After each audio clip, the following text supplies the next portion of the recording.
Okay, so today it's just a discussion video that I wanted to do because not only am I a digital photographer, I also work with film. I'm definitely more new to film. I've only been doing it for maybe 2 years now. I think like next month it'll be like 2 years, but I kind of wanted to talk about the upcoming changes to film prices, specifically Kodak. And before we begin this topic about the changes in film prices, I wanted to say if you guys can go ahead and hit that like button for me, it really does help me and get my videos out there. And also please subscribe to the channel if you guys want more cool content from me. And let's begin discussing. So some of my initial thoughts on Kodak announcing that they're going to start raising prices on film again starting March 1st is that, well, one of the main things that I wanted to address is it's kind of a bad timing because just from what I see, I feel like film photography has been growing so much recently, so much so that not only is Urban Outfitters selling like film cameras, I know they've been selling like point and shoot for a bit now, and obviously they've been selling disposable cameras, but not too long ago I actually saw an RB67 on Urban's website, and they are being sold by a third party on their site. But just seeing that alone, it signals that it's in the like zeitgeist of like pop culture right now, and it's actually really cool to see. I know I'm new to this space, and I know like when people have their thing and a lot of people join in and it becomes popular, people start hating it again, which is kind of weird to me. But if you enjoy the craft and other people enjoy it, then I don't see what's the issue. But I don't want to go into that tangent. But the fact that Urban Outfitter is selling cameras like that, it obviously has they obviously see a benefit in that. So I don't know if it's whether like the nostalgia of film or the nostalgia of just shooting something mechanically, which I personally, that's why I enjoy it, because something about the process of film and the mechanical feeling of it and the process of it, that's what I enjoy. So I can see that. So I guess the main question is, why are film prices, especially from Kodak, rising again? And before I answer that, I think that also signals that film prices in general are going to rise even more. And I think Kodak announced they're going to be raising prices by roughly 10 to 25%. And that does hit mostly the shops that carry them, wholesalers, but obviously that's going to trickle down to the main consumer, which is people like me. So some of the examples and prices that we're going to see from Kodak is, like I said, right now, 35mm, a 5-pack of Portra 400, which is maybe, I'm gonna go out on a limb here and say it's obviously like a top 3 film stock. Right now that's already $80. So after March 1st, with the 15 to 20% increase in prices, that's gonna go anywhere from $90 to $95 for a 5-pack of film. And that's not including developing and all that stuff that we have to do with the film. And even a more relatively affordable film stock, which I enjoy, is a Kodak 200 at 120, the 120 format. It's roughly $45 for a 5-pack, which is not too bad. And even something like that is going to jump to $55 to $60 for a 5-pack.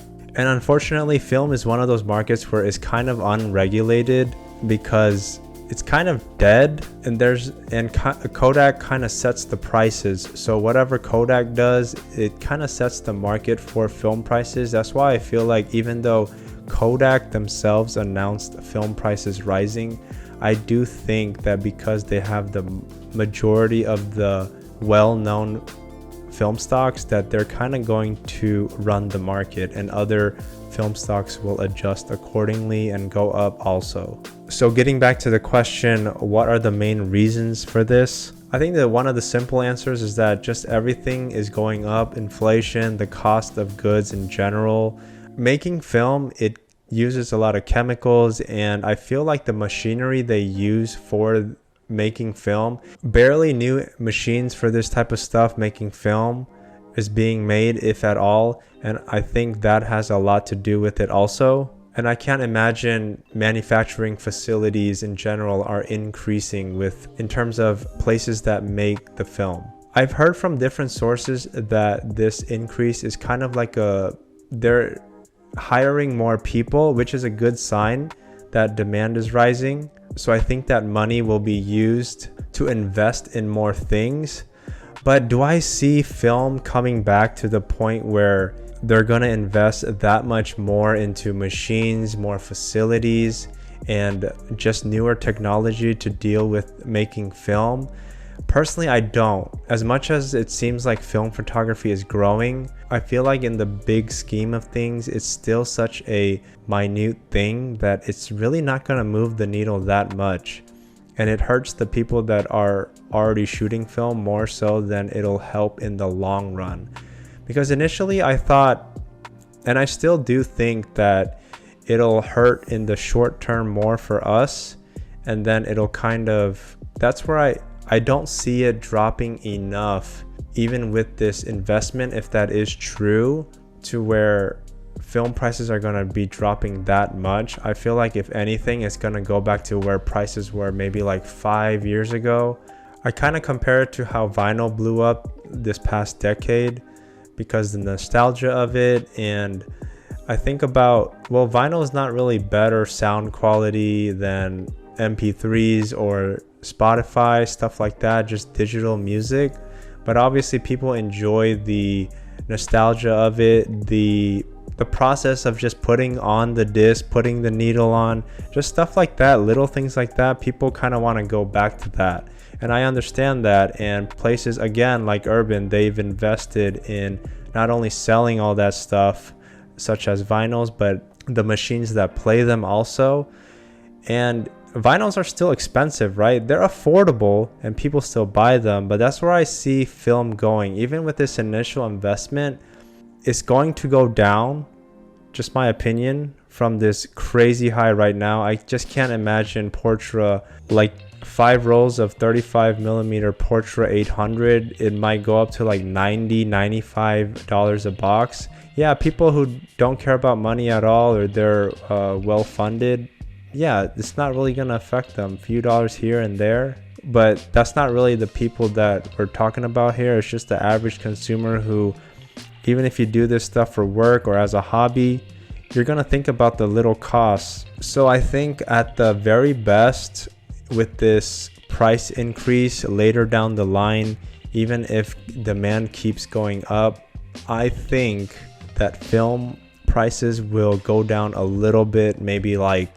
20-25% from where they are now, and they'll kind of stay that way and fluctuate from there. So that was kind of my breakdown of film prices nowadays. And I guess the question is, what am I still going to shoot film? Yes, I am, but I don't think as much, but I do enjoy it so much that I don't see myself leaving unless film just becomes so ridiculous, like $20-$25 for a single roll. And I myself, I'm hoping that this short-term hurting in our pocket, it'll only last for a little bit, and in the long run, it'll slowly come down. And that's my hope. I want to see film to a relatively affordable price. And I know that relative price is different for everyone, but just generally speaking, I don't want people to go away from this hobby because of price, because I think it's such a unique community and we all enjoy it. And of course, we all need film stock, and there are other choices out there, but I think a majority of the ones that Kodak makes, it's very popular, so we all use them. But that was just my 2 cents on this topic, and I hope you guys enjoy what I had to say about it. Let me know what you guys think about film prices jumping. Like, are you guys gonna stop? What are you gonna use different film stocks? Like, what are you guys gonna do? I would like to hear what you guys have to say about it. And again, thank you so much for watching. If you can, please like the video and subscribe to the channel, and I'll see you guys in the next one. Peace.